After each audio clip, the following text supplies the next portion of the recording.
I can't do it. I want my ribbon engraved. And I want it green. Just gotta do social media stuff.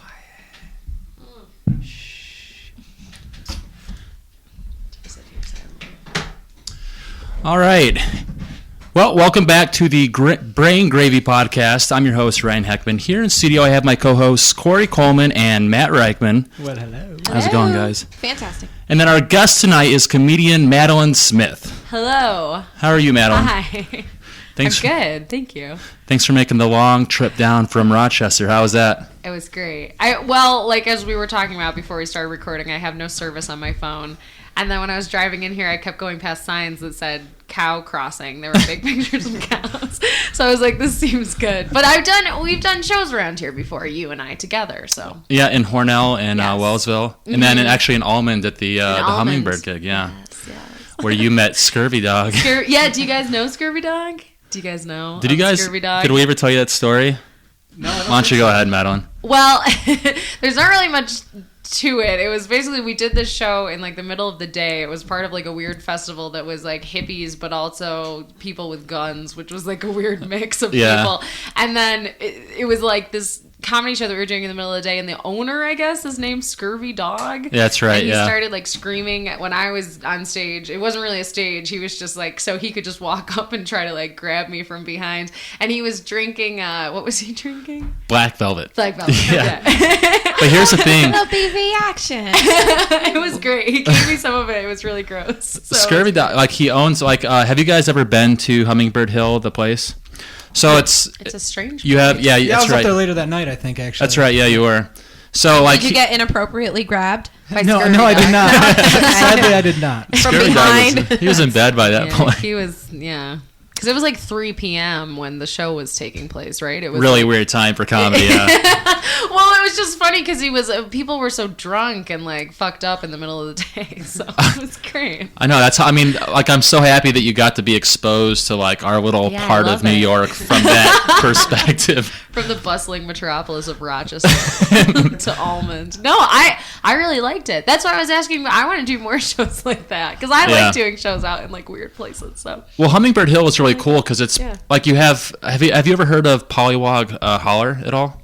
no. Yeah, it's one of those things that's kind of like a knit, like you have to be kind of from the area, but it's this really cool place. It's in Alfred, and what it is like it's been around for probably like 35 years, and you like park on the side of the road in the middle of nowhere. There's this really long trail where like pieces of artwork are kind of placed on either side of the trail, and then suddenly you're like surrounded by all these like log built buildings, and it's actually really cool. They have like a bar there. There's like a stage. They have bands every Sunday there from like, I don't know, probably like April until I think there's probably like early November.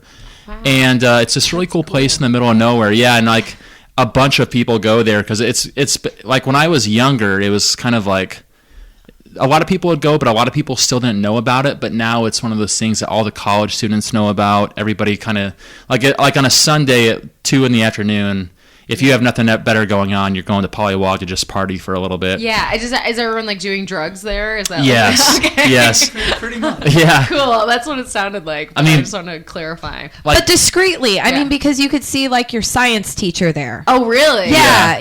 So, I have mean, seen it's my like a science free teacher. for all. Oh, really? Yeah, So, Miss Rossington. Yeah. So, I mean, You were high as the fuck. range of people that you can see there. I mean, Yeah. I've seen babies hula hooping in tie-dye, in like a diaper and a tie-dye t-shirt, and then like their parents and their grandparents. Yeah. And yeah, I mean, everybody just goes and has a really, really good time. And that's cool, Yeah. though. It The seems baby like that- probably drove home, but Is the designated driver. yeah, drive home, baby.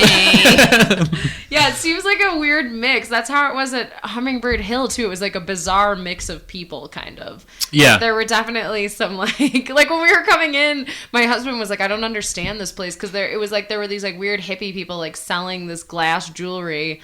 But then there were also, I felt like there were also like these hunter-gatherer type people. I don't know. It was just strange. It was a strange place to be. Yeah, no, it's so like Polywog is like the established place, and then Hummingbird is the people that own Polywog. Their daughter is who's married to Scurvy Dog. Runs. Oh, really? She's the lucky one. She out of control. she like tries to set up, or she's been setting up these festivals at Hummingbird Hill, and she does she does a great job at it. I think she tries her best, and then once the festival actually happens, she just gets fucked up like the rest of us. You know what I mean? Well, no, I thought it was fun. I thought it was a good time. Oh, it is cool. Yeah, he was like a sexual predator, but in like a fun way. That's the thing is like everybody knows him, so he just gets away with shit like that. You know what I mean? Yeah, it was like wildly inappropriate. He's like grandfathered into the. You know what I mean? Well, he was just screaming. I don't know if you can imagine this situation, but it was like he was literally just screaming things from afar. Like he was like trying to like punch up people's jokes or like add to it. So it's like someone would say something and he was like, "Aah!" And I said something about Beyonce, and I thought that I don't know what he said. I thought he said like pussy or something. He was just yelling things. Like word association. So it was but then my problem, which Steve and I were then talking about, is that I always engage people like that, whereas I feel like a lot of comics will just keep going and they'll just be like, okay, like power through, but I like have a really hard time because I'll be distracted by it, and then I'm like, oh, I'm gonna talk to this person, and it never, it's probably not a good idea to do unless you feel like confident in your abilities to like talk to them and like kind of like turn them into a laughing stock. But like I feel like if I hadn't been doing, I wouldn't do that for the first like year of comedy. I don't think. I think that's something you have to like ease into, at least for me. Because if I had tried for to do sure. that, Don't poke the drunk bear unless you got a pocket full of fruit snacks. Yeah, exactly. Yeah.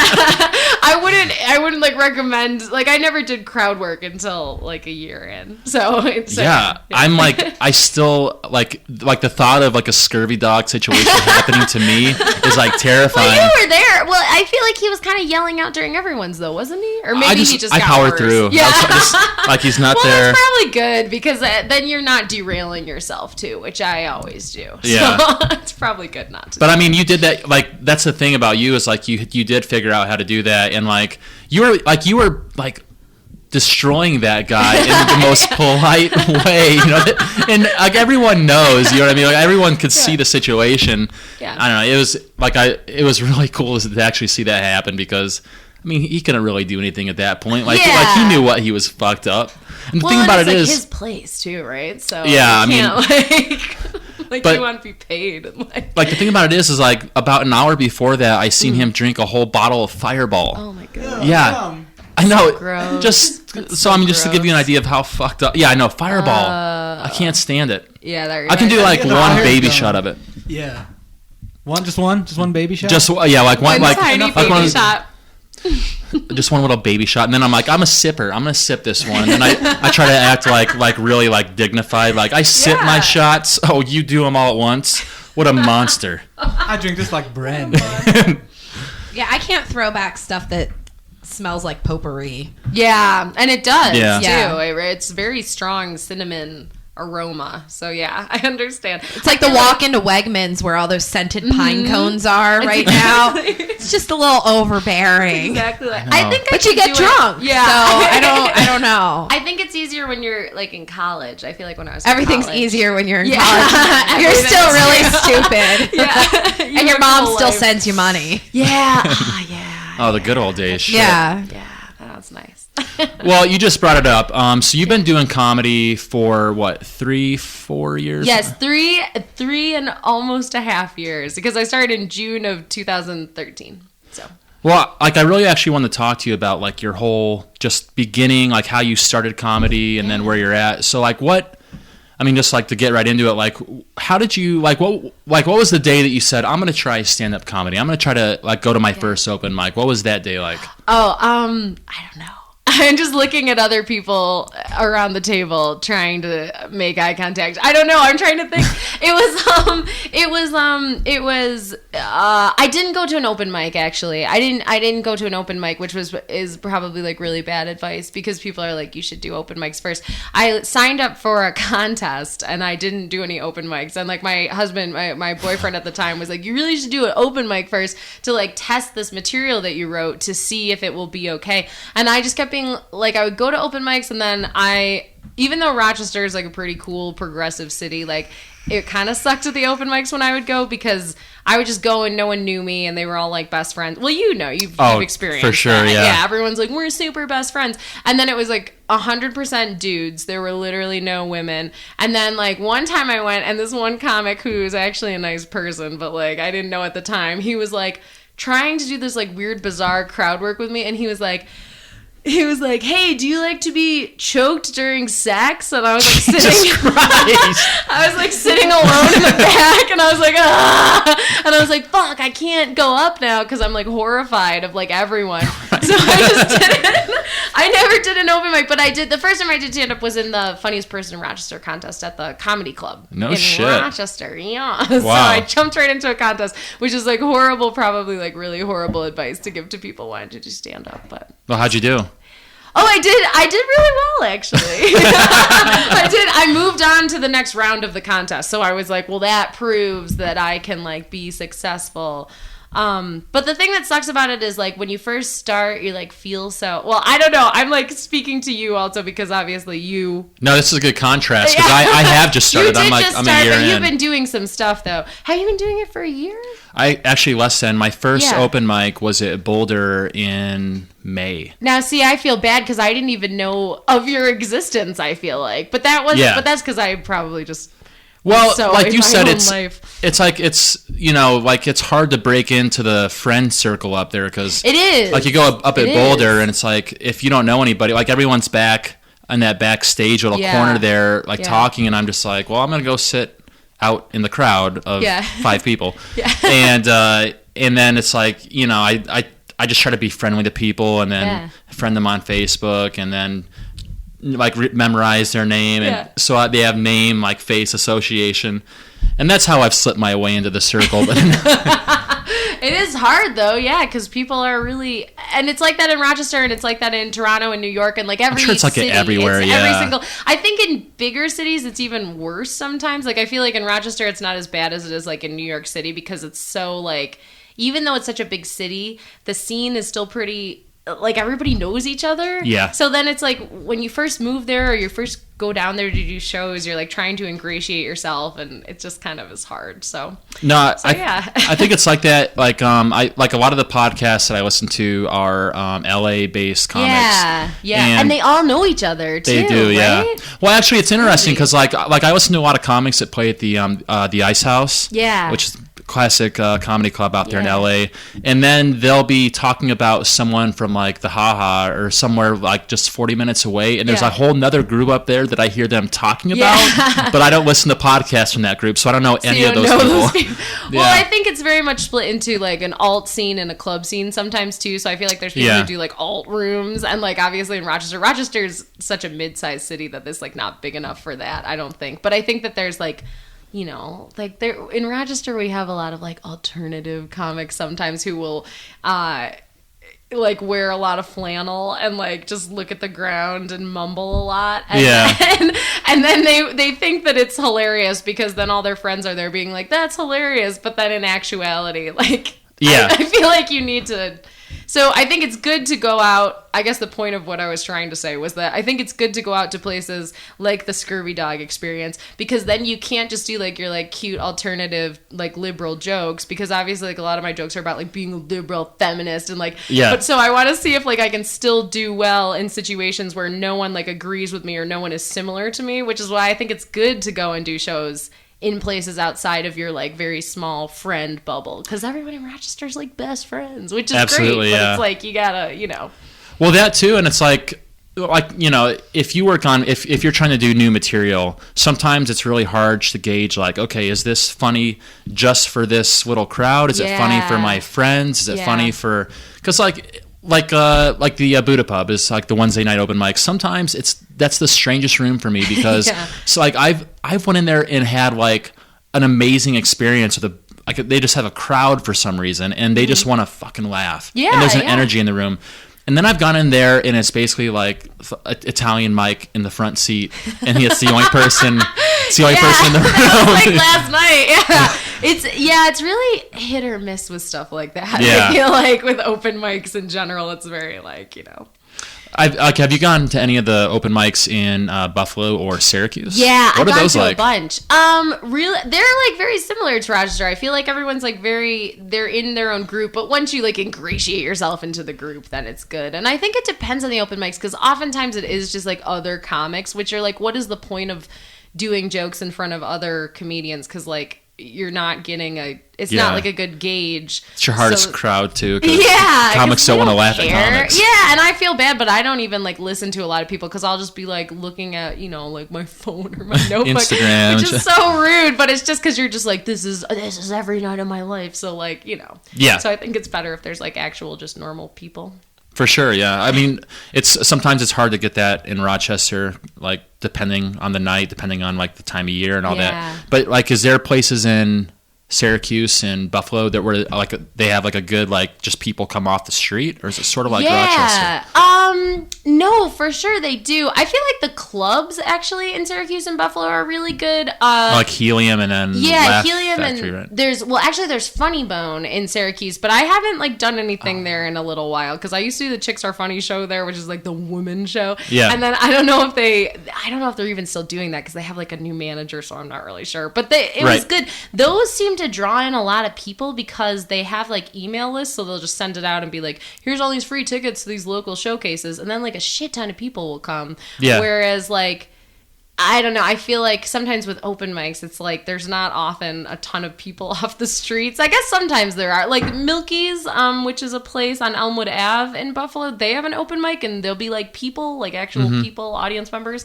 But I think it's kind of like with open mics, I think that's kind of rare. I mean, the thing about open mics too, and like I was like this, like when I lived down in Pittsburgh, there's a place, I forget what the bar was called, but like I've always been a fan of comedy, and I've wanted to do stand-up comedy for so long.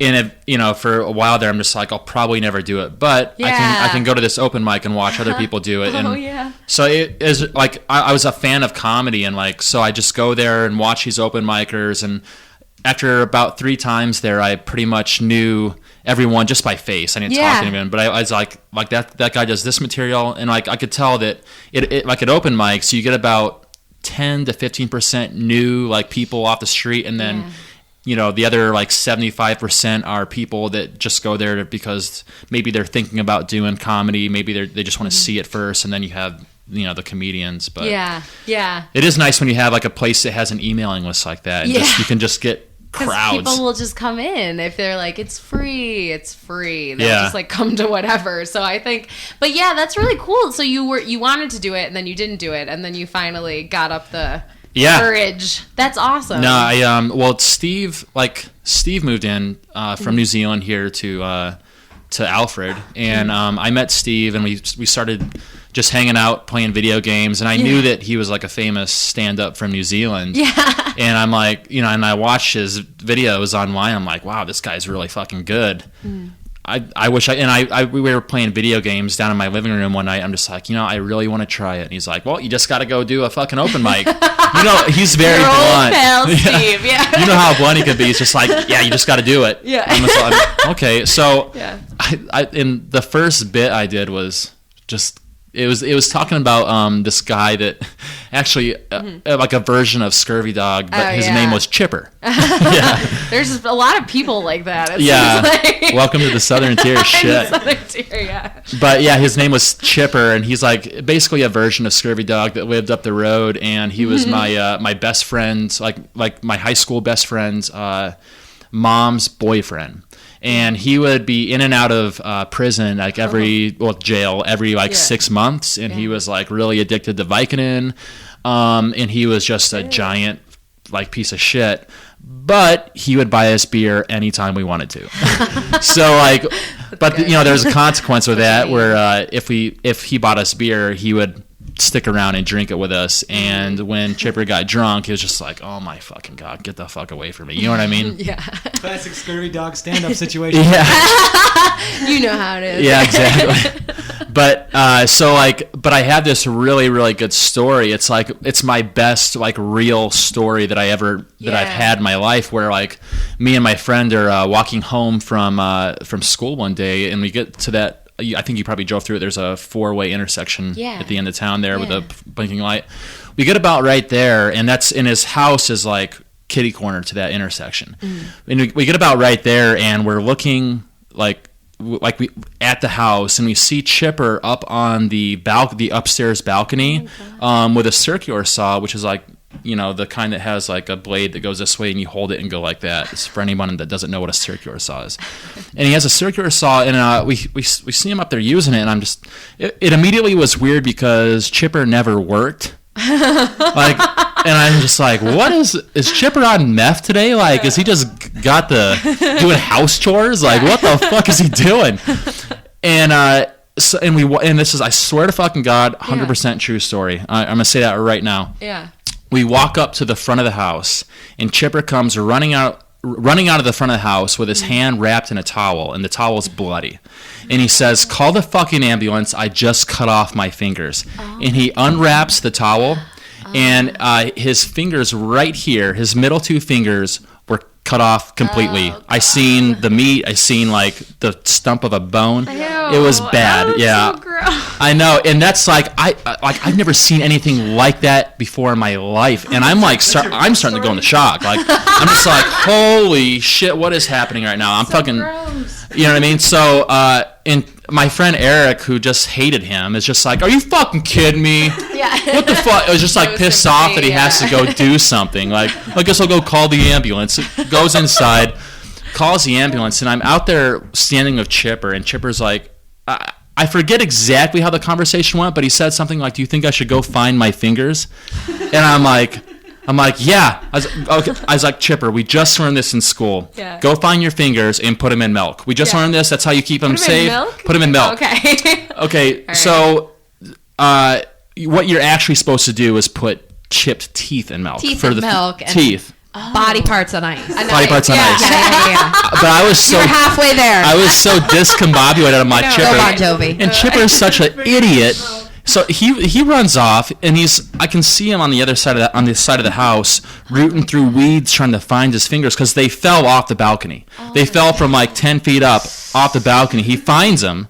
He puts them in milk. The ambulance is coming up the driveway. And I'll never forget Chipper getting helped into the back of this ambulance, holding a glass of milk with 2, and it's pink at this point. It's pink at this point. It looks like sharp, and with 2 fucking fingers floating in it. Oh my God. And these paramedics are just like, what is happening right now? I think you're gonna have to leave your milk. And so he gets carted off, and you know, I see him about I think 3 weeks later, and he tells me that the only reason they couldn't reattach his fingers is because they had been soaking in milk. It's true fucking story. You showed him. So he has nubs for the rest of his life. He's in a permanent this position because I told him to put his fingers in milk. It is a good story, and it is a good story. I love telling that story. Crazy. And 100% true, and that's the one that's the one I told at my first open mic. Yeah. And the thing about it is like I didn't have to memorize anything. I mean, I did. Yeah. I wrote it out, and I tried to find punchlines, and I tried to get the rhythm of the story. But for my first open mic, I just told it the way I told you guys. You know what I mean? Like this crazy shit that happened to me, and I got like laughter, and I was like, my heart was racing. You know what I mean? Like. And I got off stage, and it was one of the best feelings I've ever had in my life. It was such a rush, to do well, to not bomb. That's obviously the worst thing that could happen. Yeah. And then me and Steve drove home, and I told him, I'm just like, man, I am fucking hooked now, totally addicted. And that was in May, and then so since then, we've done shows together, and It's been going good so far. We actually have this competition on Saturday. Yes. Oh, you're in that. Yes. Yep. Oh my God. Yeah. I don't know. I hope that goes well. I don't know. I'm like the least experienced person in there. There's some fucking I know. like you and Malcolm. I think are going to do fun. pretty well for sure. And I don't know some of the other performers, but they look by their headshots. They look pro. I don't know. Yeah, they have professional headshots. Do you know all those performers up there? In general, yeah, it's like mostly people from Rochester. I think it's like all people from Rochester, maybe Yeah. for you. But that's good that you're doing it because you need to like take. I feel like you have to take every opportunity that you Absolutely possibly can, you know? And contests are great. Well, I don't know. People don't think contests are great, but I kind of like them. I think that they're fun. I don't know. I mean, this is the first contest I've been in, but you're right about taking like pushing yourself because like my first big like paid gig. Yeah. Well, I guess my first big paid gig was the first Hummingbird show, which I don't know if like did you do both of them? No, I only did the second one. Okay, so the first one was a little bit better. Okay. We had on I brought down Jacob Carney. He did awesome. Okay, I remember that one now because that was I won't even go into that one, but for a reason I'll tell you about it afterwards. Okay, for sure. But I told all my friends like that's what I'm doing. So like I had this big like pressure like I don't want to bomb in front of my friends. So it pushed me to like go to those open mics and get at least a solid 5-6 minutes down, which doesn't seem like a lot of time until you're actually like, I got to get a solid 5-6 minutes down. And then, but I'd say the one that really pushed me was that gig that we did in Hornell. Because I knew that was going to be a lot of people there, and a lot of my friends were there. And a lot of people, too. Yeah. That was, like, insane. That was a fun one, wasn't it? Yeah, I was like, there's so many people here. Like, I didn't expect that, to be honest, but it was great, yeah. Now, I have a question. How often do you have to change up your material?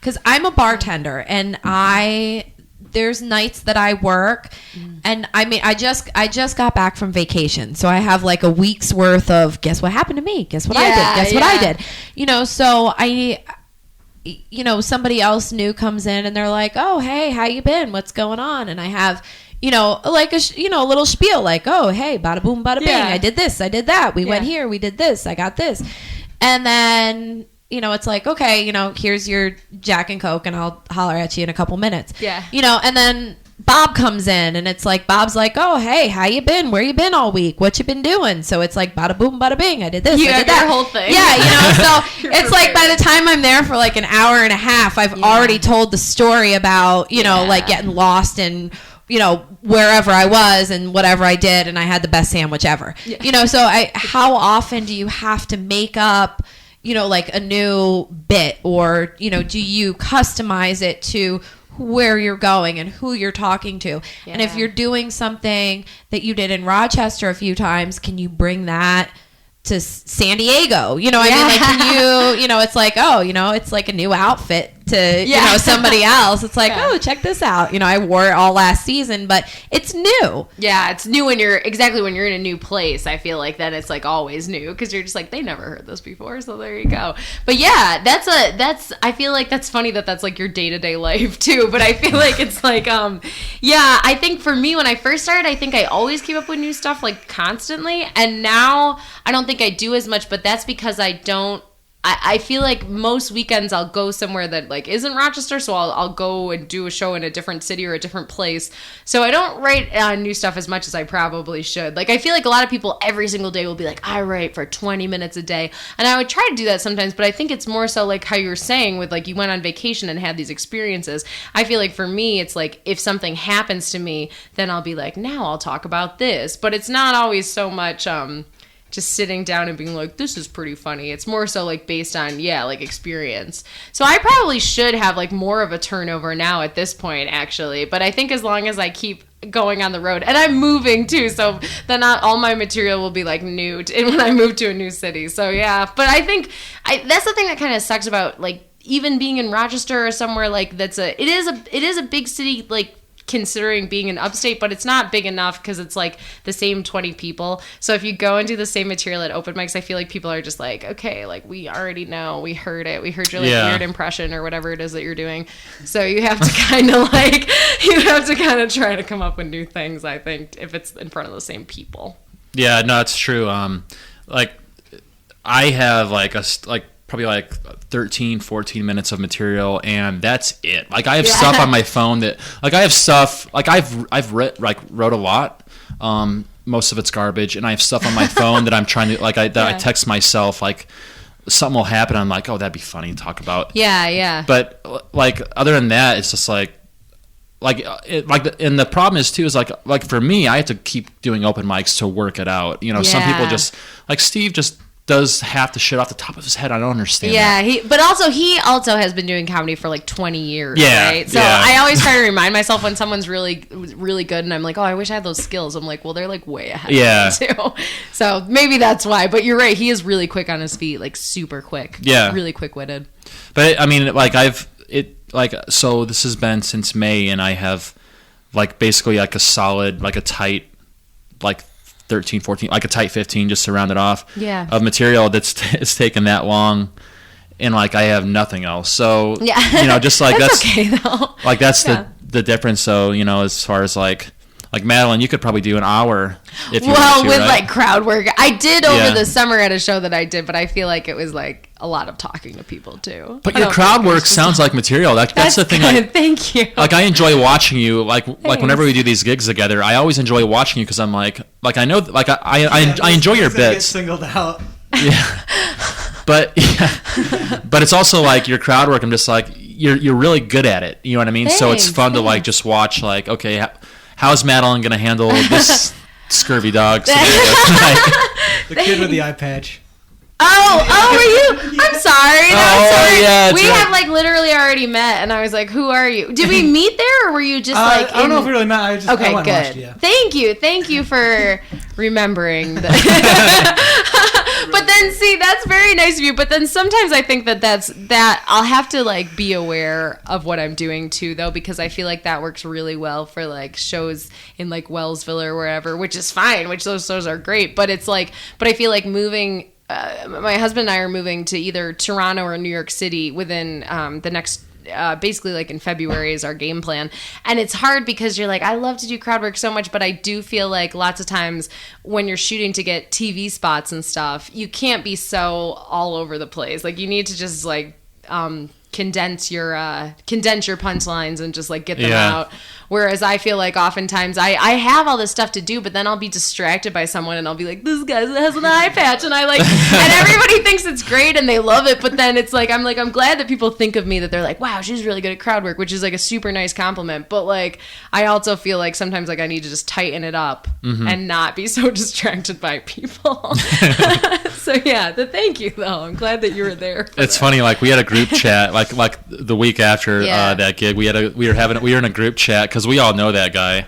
And, and that eye patch man. Like he got a DWI like the next week, and then for the next for at least I don't know, a day, we were all just putting in like it's hard to believe he didn't see that one coming. just joke after joke about. I know, and I feel like people. This is like really mean, but I do feel like you guys probably feel the same way sometimes. Like I feel like I have like a horrible bully like inside of me, because like when I was growing up, like I would always think these really mean things, but I was like, I'm not gonna say it because I have to be a nice person. But now I feel like I'll like say all these mean things, and stand up as a way to say all these mean thoughts you have.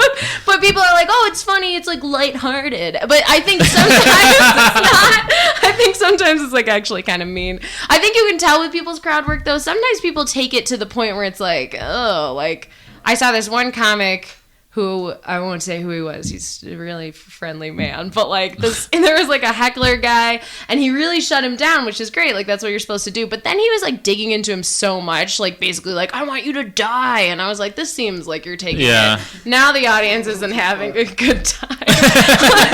So everybody just feels uncomfortable. It's like the audience was like reacting like children when their dad starts to yell. Yeah, exactly, yeah, because you're like, I thought it was fun, and now it's like angry and weird. So like, yeah, so I try not to do that. I feel like that's the trick with like crowd work, but also just comedy in general. Like you do gotta like sense like, okay, like if this joke is like, how's this joke doing with a crowd? Like if you see people getting uncomfortable, like just don't lay off it, or else if you think it's going to be funny, like just really dig in. But you have to be prepared to go out the other side. You know what I mean? Like, but yeah, I mean it's.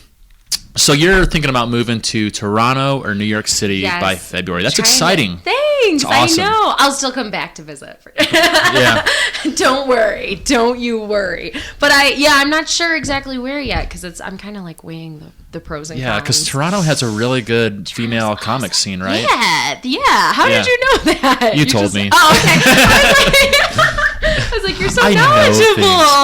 No, it does. Toronto's a really awesome city, and I love it. And my husband really likes it because he's really into like hockey and beer and stuff. So he that's really cool. likes it. Yeah. Yeah. But I feel like the only thing is I feel like the Canadian ceiling is much lower than if you go to New York, I think your career can go much higher than in Toronto. I think in Toronto you hit a point.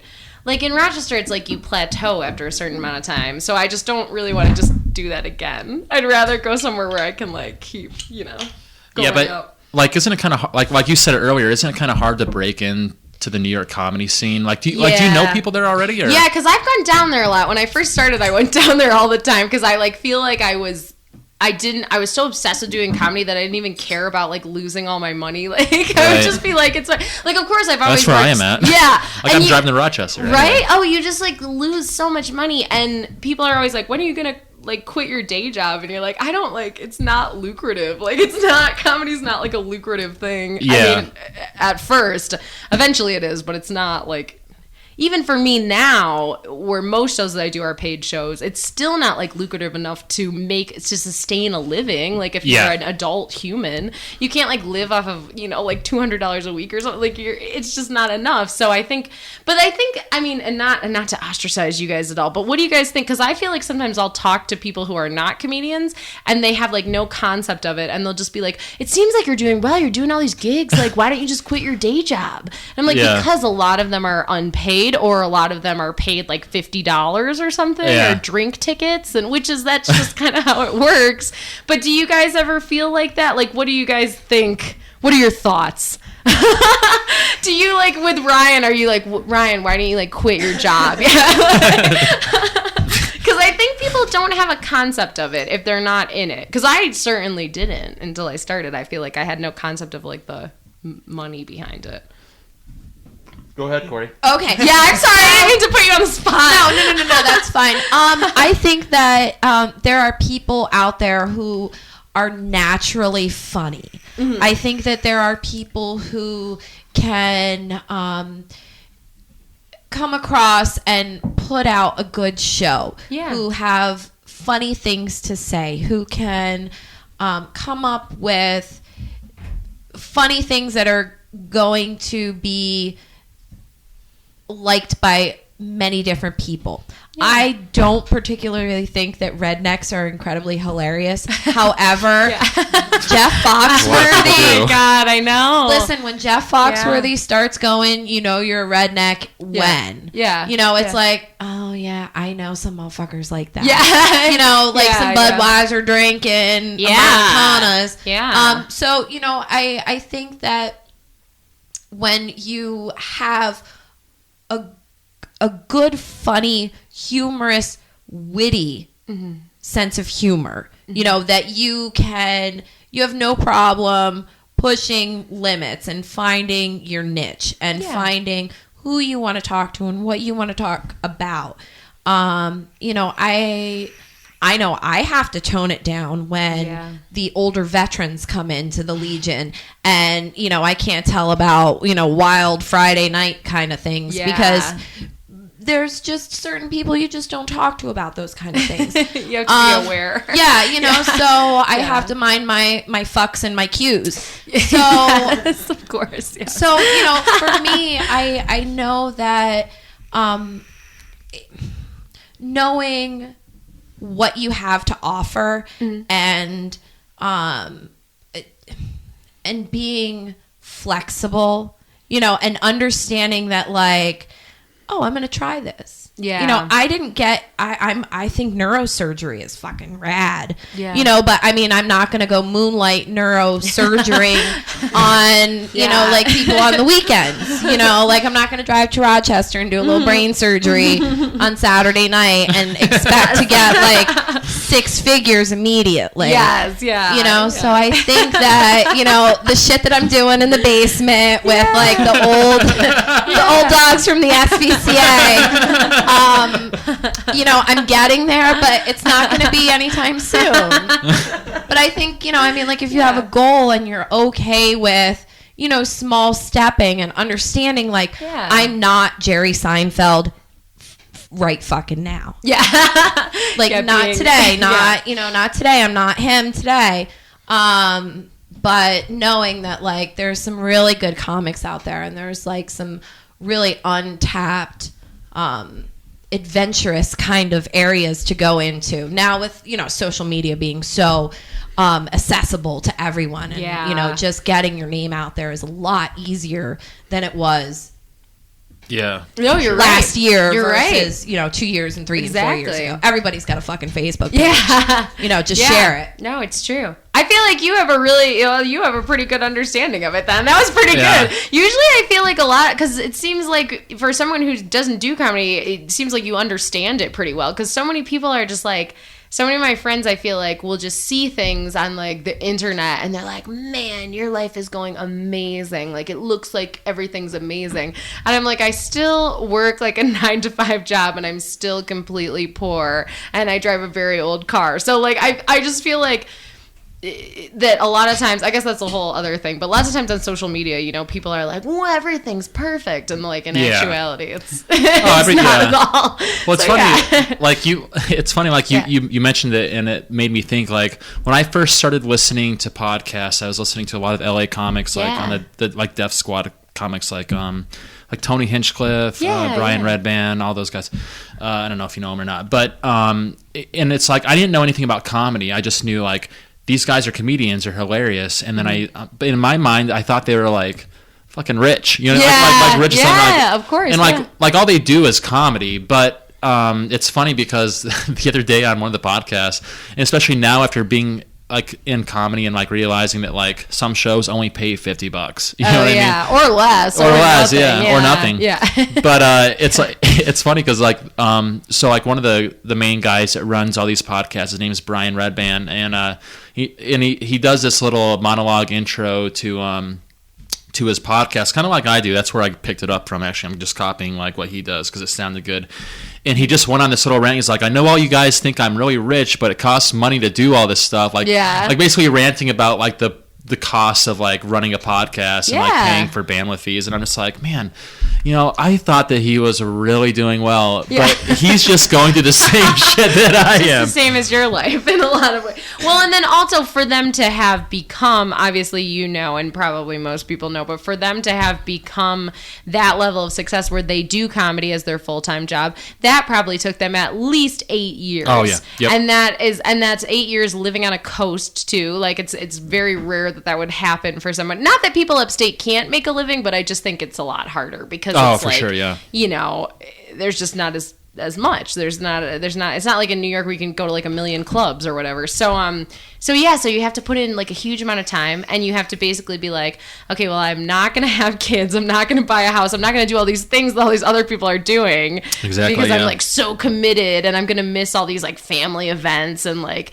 I'm gonna like, you know, kind of like ruin people's lives because I don't have time. Like I still have friends, but it's like you have to cut out like a lot of, you know. Yeah, I mean, just like the time it takes to do social media for like the time it takes to do social media for this podcast alone is fucking crazy. Yeah, it's like, oh my god, I gotta go upstairs and I gotta type for, you know, like it's the easiest thing to do, but it takes forever. And it's like, you know, to be a comedian, and especially like where you're at, you have to be your biggest self promoter. Like you have to do, and that, you know, that's just what it takes. But you know, I think it's, the thing is too, is it does, like, you do give up a lot.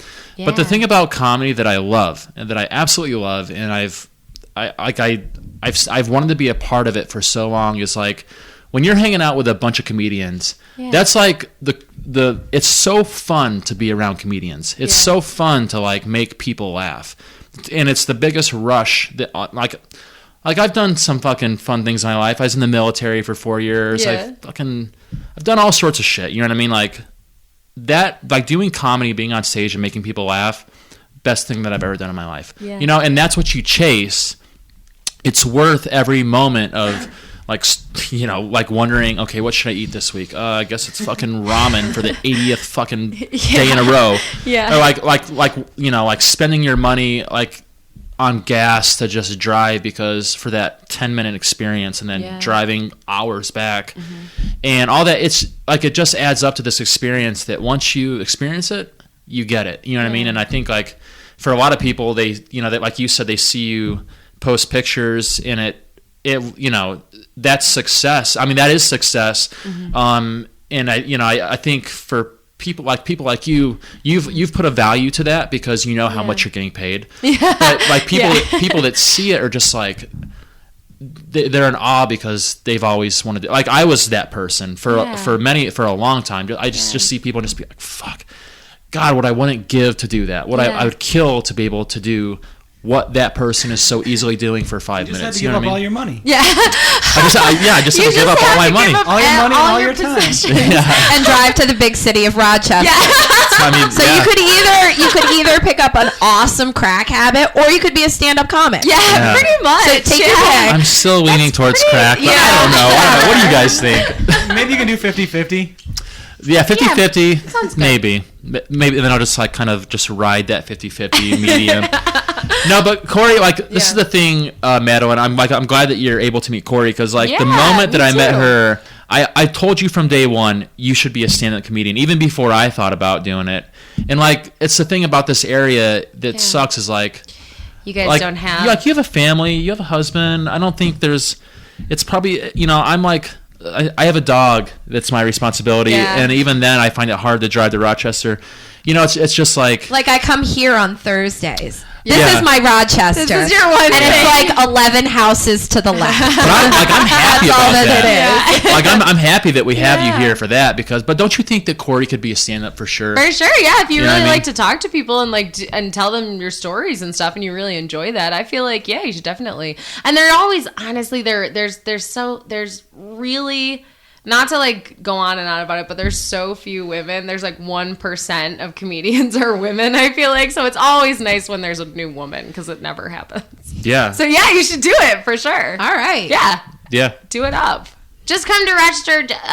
She should go to or Buffalo or whatever, probably Rochester. She should go to like a supportive environment. I feel like there's some supportive mics there. Yeah, Rochester has a good, there's a lot of women doing comedy there now. It Yeah, seems like. well, I guess for the area, I still feel like there's so many dudes. So I shouldn't go out to like the woods of the southern tier. No. You like can. Schmancy and You can if you want, but it'd be a weird first time. Yeah, don't do that. But you should. I mean, if you really, it sounds like you really like to talk to people and tell them stories, which I feel like it is just like storytelling. Honestly, it's just to self-amuse myself. Yeah. Like, no, that's fine. Thank you for entertaining me, peasants. Yeah.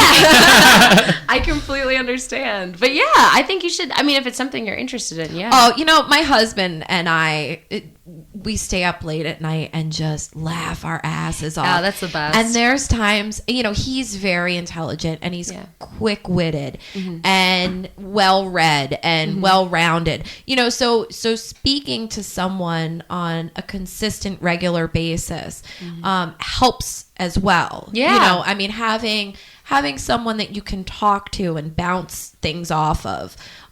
You know, sometimes I come across something funny and I'll send it to my husband and then I'll send it to my best girlfriend and then I'll send it to, you know, if it's that funny, you know, I'll start networking it out a little bit more and tweaking it. You know, it's like the story about, you know, going fishing and catching a fish, you know, the first time you tell it, it's like, oh yeah, I went fishing. It was great. I caught a little, you know, whatever. Yeah. And then by the time it gets to the end, it's so much better. It's got good character development and the adjectives are on point. And, you know, I mean, like you really come up with something that is so much better than, hey, I went fishing and caught fish. Yeah. You know, I mean, being able to tell a story and bring someone in and be funny and have it, and not just I'm not big on like punchlines, you know, just like, you know, boom, bada bing, you know, like I'm not big on just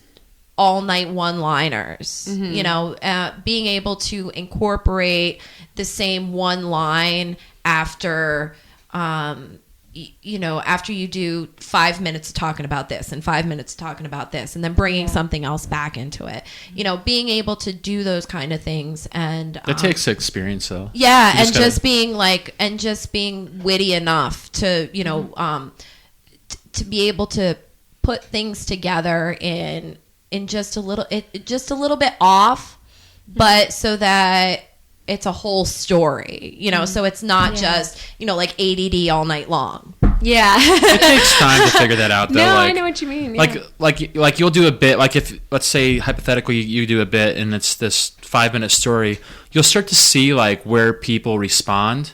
And then like, you know, like that's like a hot spot. And then what is actually funny about this one spot that people respond to? It's this one, maybe it's a word or a line. And then like, this is how I do it at least. I figured out like, okay, that's the funny part.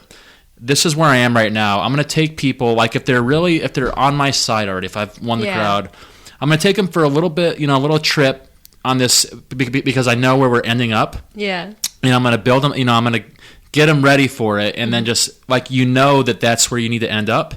And you know, like you can kind of feel like by the crowd, like how much time do they want between now and the time where I should hit them with this punchline? Okay, is it going to be like a sentence? Is it going to be like maybe a minute of talking? Is it going to be a couple minutes? Like where are they at? But eventually you get like, that's how I do it. It's like I figure out like, okay, this is like the rate I need to go through my next couple bits where I hit them with this one fucking, like that's where the punchline is. But those punchlines are already in your stories. Like you have punchlines in the stories that you tell and make us all laugh.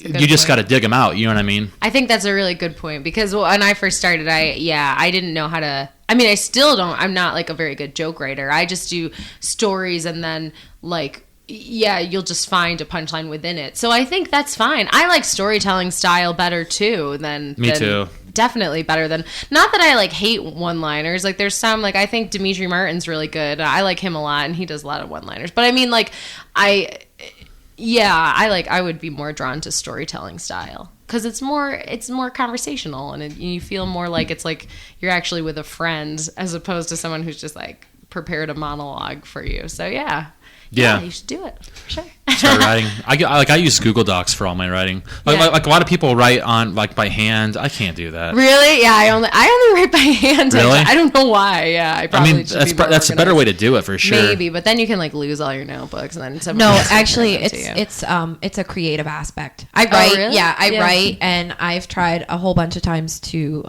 write on a computer and on a laptop and on a tablet. Yeah. Just all different tangible ways to do it. Yeah. My favorite is still just pencil. Actually. Yeah, pencil, mine too. Pencil and paper. Corey, you should talk about. Would you want to talk about what you're writing about, or is that still? Well, like off it's podcast. it's secret. No, okay. It's not like what is it? secret. Oh my god. Well, okay. I'm writing a whole bunch of short stories that I want to get published. Yeah, that's awesome. And I'm really nervous about it because as soon as it goes into like a PDF form, it means it's ready. And all I have to do is take it from the pencil and the paper and put it on PDF and it's ready. Yeah. So I'm just dilly-dallying a lot. Yeah. No, I understand. And then I haven't done the research that I need to do to publish anything yet. Yeah. So I'm just kind of procrastinating on it. Yeah. Because it's a commitment, and I don't know if I'm ready to commit 100% to putting that much effort into it. Like that would mean that I wouldn't be at the kids' cheerleading things and like doing like mom shit. Okay, so you have kids? Oh god, yeah. I'm sorry, I didn't know. Yeah, like I got a gaggle of heathens. A gaggle. How many kids do you have? There's 4. Oh my god. Yeah. Oh wow. Yeah, and I have like a lot to drivers. handle. Yeah, and I have like a driver and an almost driver, and then like I really thought, this is not just to be complimentary, Jerry, but I thought you were really young. Are you okay, minded? We don't have to talk about it.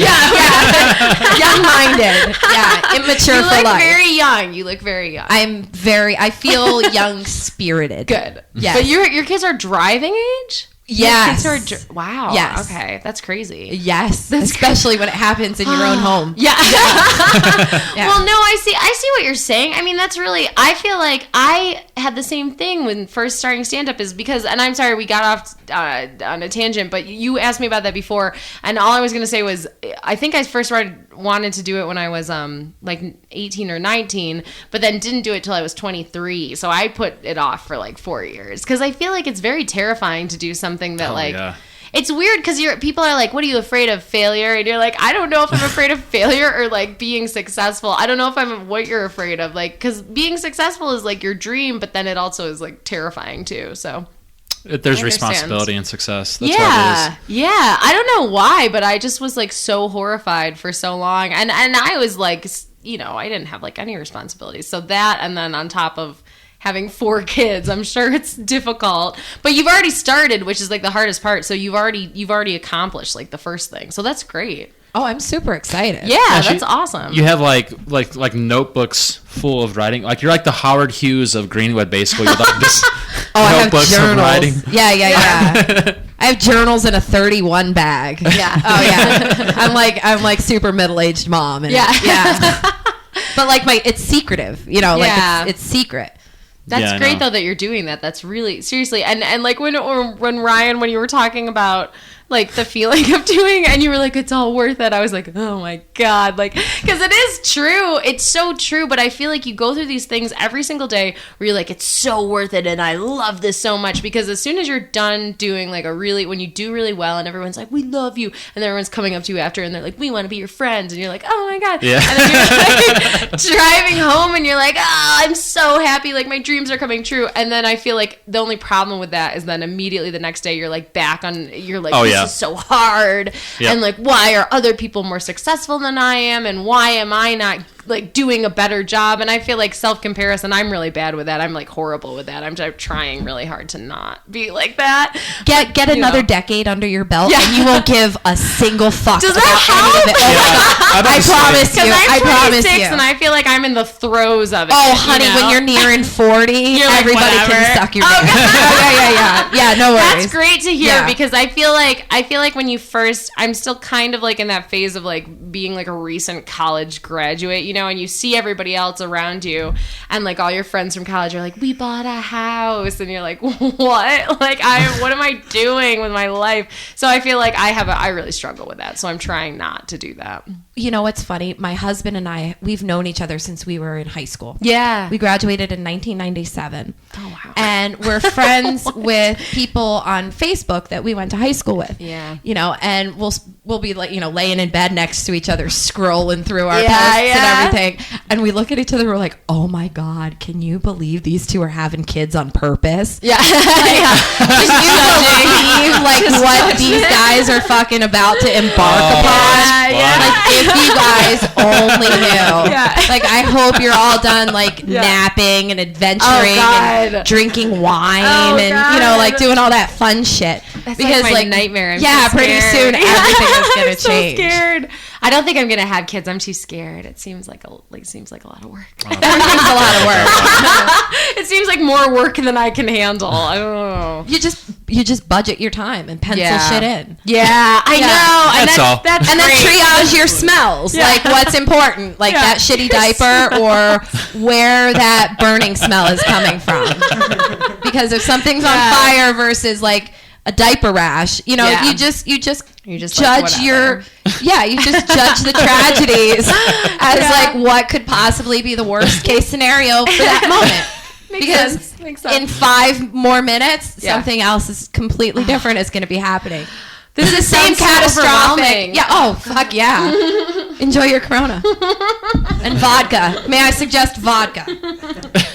I just feel like for me, and I completely see what you're saying, and my mom is always like that too, because she's like, it's so worth it though, and like you'll learn to just be able to do it. But I feel like for me, I feel like so like career focused right now, which is not to say that you can't be too, but I just feel like it would make me crazy. I think I would not be able to balance like trying to be a successful comedian and being a good mom. I think I would just be really bad at it, to be honest. But it's awesome that you can do it and have 4 kids and still like have a happy demeanor and stuff. Oh, I'm not happy. I'm so mean and miserable. I'm so mean and miserable. Yeah. It's just a facade. Yeah. It's Mary Kay influence. Yeah, I know. I understand. Well, yeah. I mean, thank like, you. like even like you said though, like it is easy to go on like Facebook and see your friends and they're posting like pictures at the gym with their baby, like they're just lifting weights with the baby in one hand. You're like, what are you doing? And they're extremely like go getters, and I'm just like, oh, I just played fucking Skyrim on my couch for 4 hours. Fuck me. But that being said, like honestly, you know, I would be happy living in a shitty apartment, making just enough to eat and doing comedy every night and being a good comic, being like and not like by good I mean like not successful like money wise. I mean that would be great. That's the goal. That's the goal. But just being good as far as like being respected by other comedians because I'm genuinely funny. Like I'm writing good material. That is a nice feeling, right? Yeah. Like when you finally feel like that people are like, wow. Yeah. You're really good. Your like, writing oh is thank you. Yeah. You're like, but I mean, you're there. You know what I mean? After 3.5 years, but thank you. Yeah. I feel like not to say that, not like people were shitty to me at first, but I just feel like in any, like we were talking about in any community, like people are just like, who's this girl? And then you're like, have to kind of. I know.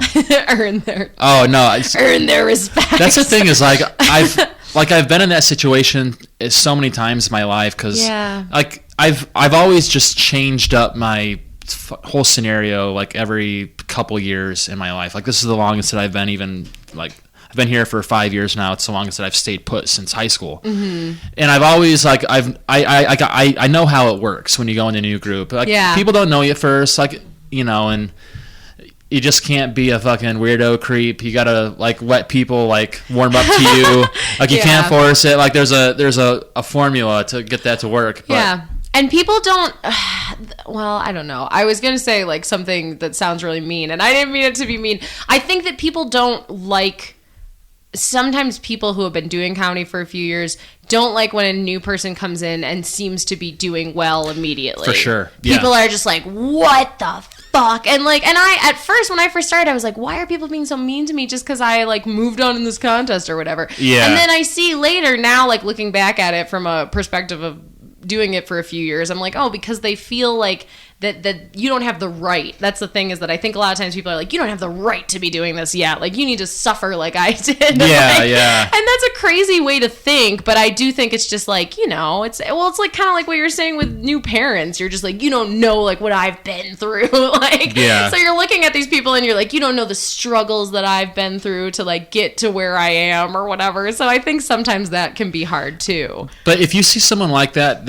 and like it seems like usually with people like that, if they like, and it doesn't have to be comedy, but if someone just like jumps in to something that you're interested in and like they're super good, like I've seen it with like playing guitar. Like we grew up playing in bands and shit like that, and all our friends were in bands. And then you see someone that's like, holy fuck, dude, that kid can play fucking guitar like a motherfucker. Yeah, right. You're just like.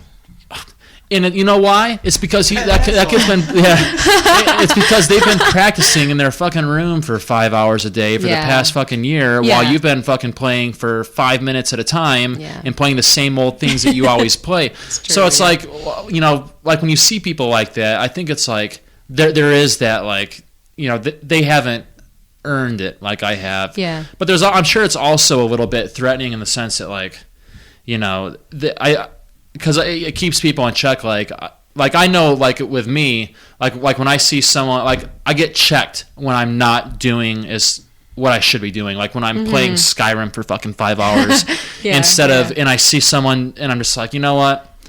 You got to get your shit together. And it's, so I think it's a little bit of both. Like people just kind of see that and just like, it reminds them of when they were really hungry for something and they were putting in the work. And then, because I do it, like when you get to a level where you're happy and you're, and like, this is gonna sound like I'm only a year in, but like that, like getting that first like 10, 15 minute set. Yeah. Now I'm sitting on it. I'm just like, I don't need to write anymore. And, I'm so stupid for doing that. Like I need to, I'm at such a beginning level compared to like the people that have been doing it for 10 years. Yeah. There's no way I should be fucking getting comfortable right now. You know what I mean? Yeah. And that's like that's what I mean. It's just like, it reminds you of what you should be doing, I guess. And I don't know. It's probably a lot of that just all mixed into one, but no, I completely. You see it though. I mean, yeah, no, I completely. But all I was gonna say before was what you said was so nice. It really was. Like I feel like you summed up the feeling of like of being, you know, that happiness that you feel. Because I don't feel like I'm definitely not like a depressed person or anything. But I don't think I ever felt so happy. I never felt happy at that level until I started, and now I finally feel like happy in my life, even though I could be doing a career that's like, you know, where you make money and you can like buy a house and have like a stability, Same here. Stability. But I think that the feeling of being happy and actually pursuing what you genuinely want to pursue, like with your book and stuff, I think that overrules everything, you know. So yeah, that's really nice. So don't ever feel discouraged if people are like, you're new to our group or whatever, you know, because eventually it's hard to think that way, but eventually like you'll be accepted into every group and every city that you go to and stuff, and over the years. So, for sure. You know, it's funny though about like having like you have this option for a career that makes money, and like it's the same way with me. Like I'm getting my engineering degree in May. Oh, that makes a lot of money. Is that? And my parents are like, you. hey, I'm looking forward to you being an engineer, and I'm just like, I love comedy. And they're like, that's a great hobby, but you know, and it's like, in all honesty, you know, it's the money's great and the benefits, health insurance, all that. That adds up for sure. Yeah. But like you said, it's all about personal happiness. If I'm gonna keep, like I have this interview tomorrow. It's important. I'm gonna do that. I'm gonna work jobs. The moment I can fucking leave, because I've attained a level of comedy that allows me to at least pay for my own shit. And, like I can move to like New York City or LA and just like be a comic. Yeah. Taking it. Fuck engineering for the rest of my life. I'm doing this now. Same Until here. then, so like you get it, but 100%. Yeah. Yeah, and it is kind of hard because you do have to be to your employers like, hey, just so you know, like I don't really give a shit about this job, which is like kind of shitty. But I feel like it is. Because we live obviously in America and you need to make money to survive, you need to have a day job. But most people who are genuinely serious about comedy and who are hitting it really hard and who are definitely going to dedicate their lives to it do not see a future in their day job. They just do it so that they can sustain what they really love to do. So I feel like, of course, like you should quit your job when you can, because you don't want to just. Some people do like that though. There are some people who come to open mics and stuff who are just like, I just like to come out to an open mic like once a week or whatever and like hang out with my friends and do some jokes and then I go back to like my life. Yeah. But I feel like for me, I feel like I'm so genuinely like obsessed with comedy, and if I don't do it for a couple days, I'm like, who am I as a person? Like I need to like do it. So I think that there's a difference in people who like are open micers who just like to come to open mics now and then, and people who feel like they need to do it because it's like a weird addiction or it's something that really brings them a deep joy or something. Yeah, no, that's what it is. It's a weird addiction. That's what it is. It is really weird. So maybe if you start, Corey, then you'll become I think she would. Addicted to it, and you'll have to drive to Rochester. Do you guys have, do you have stuff around? I mean, Steve does his shows, but do you guys have like open mics? There's music open mics, but I've tried, me and Steve have both done comedy at these music open nights.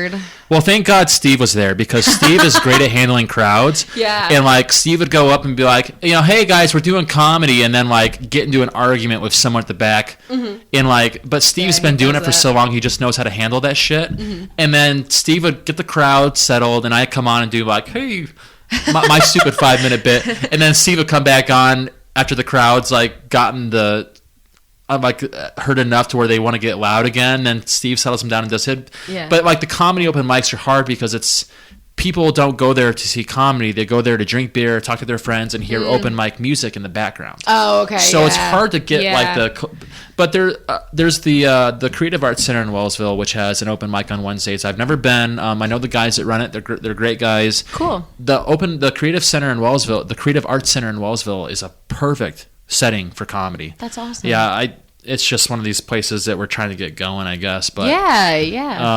You guys have a lot of, the nice thing about around here is I feel like there's a lot of like good venues where you can do shows, and I don't know if this is accurate, this might be totally wrong, but I feel like there's an interest in it. Like I feel like whenever I do shows in like kind of smaller towns, like a shit ton of people come out. It's because there's something to do. In Rochester there's like a few more things happening, so I think people are like, maybe I'll go to the movies or go see the RPO or whatever, and like I feel like maybe around here, like gun raffles. I think there's the only thing that's happening. Gun raffles, like turkey raffles, anything where you could like get like food and ammunition and alcohol. Oh God, that sounds and beef on horrible. wick.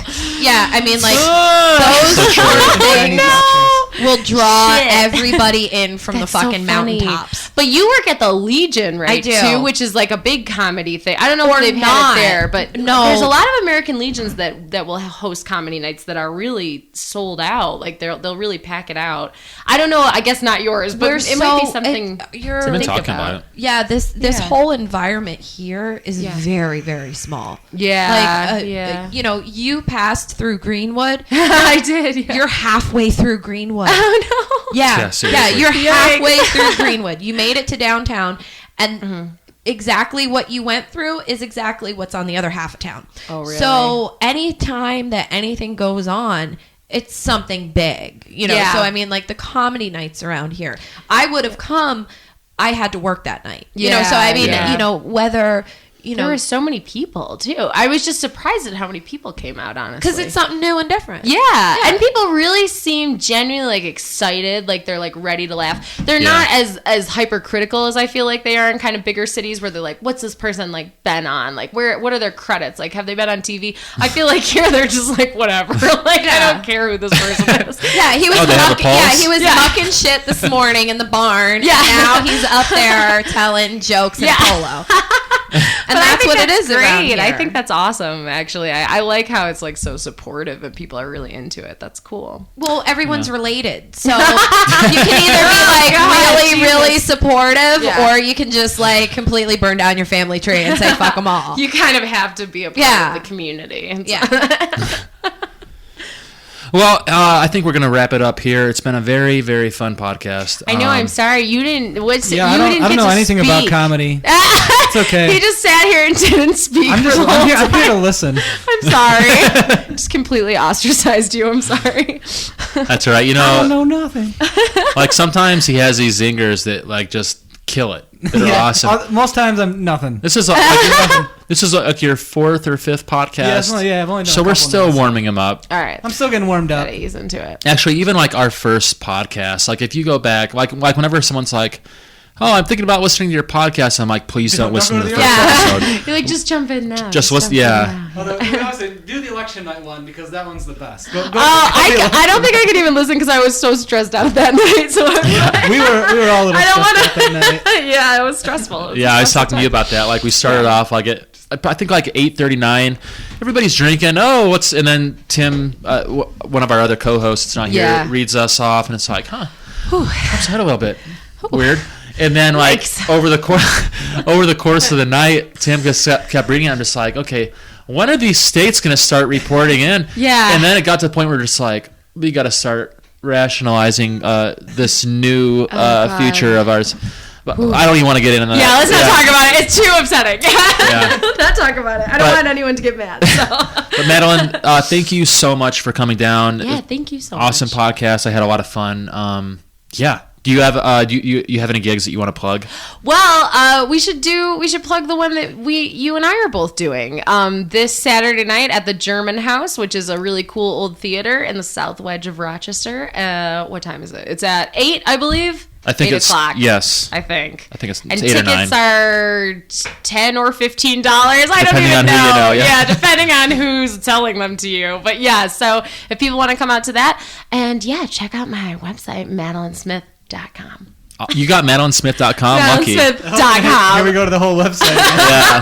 I don't have RyanHeckman.com because Ryan Heckman was a Olympic skier in the 90s. You gotta come up with some like weird amazing. name or some like weird comedy thing. And also, you got to get back into skiing. Yeah, maybe you should just take over his domain. Yeah. But I guess plugs for me. I only have one plug right now. Yeah. It's the German That's House gonna Club. be fun though. I'm super excited. Oh, it'll be nice for me to get back up on stage. I've been fucking swamped with this shit and then school. I've been on stage in a while, so it'll be nice to be there. If anybody wants to come out, Madeline will be there. I will be there. It'll be a great time. Get a hold of me on Facebook, on the Brain Gravy Facebook page, or just message me personally. I'll get you tickets. Other than that, if you haven't yet, please like the Brain Gravy Facebook page. You can find links to subscribe on SoundCloud. You can find links to subscribe on iTunes. All sorts of ways to watch and listen to Brain Gravy. And with that, I will say see you next episode. Say goodbye, guys. Bye-bye, Star baby. Wars. Bye.